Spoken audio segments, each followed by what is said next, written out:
Gabon est presque éliminé. À 99,99%, le Gabon est déjà sorti à moins d'un miracle. Et pourtant, sur le papier, ce match contre le Mozambique devait être le plus simple. Le match de la confirmation, le match de la maturité, le match de l'expérience.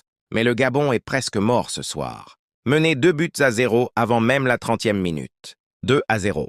Un scénario inimaginable. Un scénario humiliant. Puis vient ce but avant la mi-temps. 2-1. Et là, l'espoir renaît. Le peuple recommence à croire. On se dit, ce Gabon-là peut revenir. Mais au retour des vestiaires, coup de massue.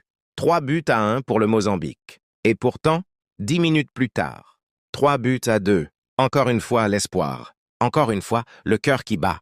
Encore une fois, le rêve. Mais le rêve s'arrête là. Le Gabon perd. Le Gabon tombe. Le Gabon échoue. Et c'est une honte nationale. Car oui, nous sommes devant eux au classement FIFA.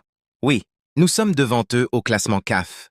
Oui, nous avons l'expérience. Oui, nous avons les stars. Et pourtant, le Gabon a subi. Le Gabon a souffert. Le Gabon a regardé le match au lieu de le jouer. Pourquoi? Pourquoi un pays avec autant d'expérience? Pourquoi une sélection avec des cadres, avec des anciens, avec Pierre-Emerick Aubameyang jouant peut-être l'un de ses derniers combats? Pourquoi ce Gabon-là souffre-t-il dès le premier tour? Le Mozambique voulait gagner, oui. Mais le Gabon, lui, semblait ne pas vouloir survivre. Ce soir, selon les résultats de Cameroun-Côte d'Ivoire, le Gabon peut être définitivement éliminé et devenir simple spectateur du dernier match, spectateur de sa propre chute. Pourtant, il y a quelques mois, nous avions recommencé à croire. Avec la transition, avec le changement, avec cette impression de renaissance nationale, le Gabon gagnait à nouveau. Le public revenait. L'espoir revenait. La sélection semblait libérée, comme le pays. On se disait, le Gabon renaît. Le rêve est possible, mais ce soir, ce rêve s'est brisé. Comme si l'espoir national déjà fragile venait de recevoir un autre coup. Comme si la désillusion sportive venait rejoindre la désillusion sociale.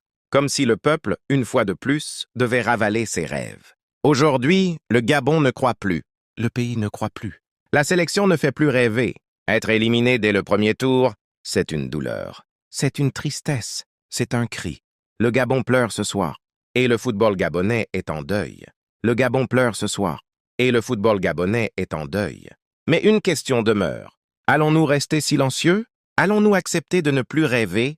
Allons-nous continuer à applaudir l'échec sans demander des comptes? Ce message n'est pas seulement un cri de douleur. C'est un appel. Peuple gabonais, parle. Dis ce que tu ressens. Dis ce que tu refuses. Dis ce que tu attends.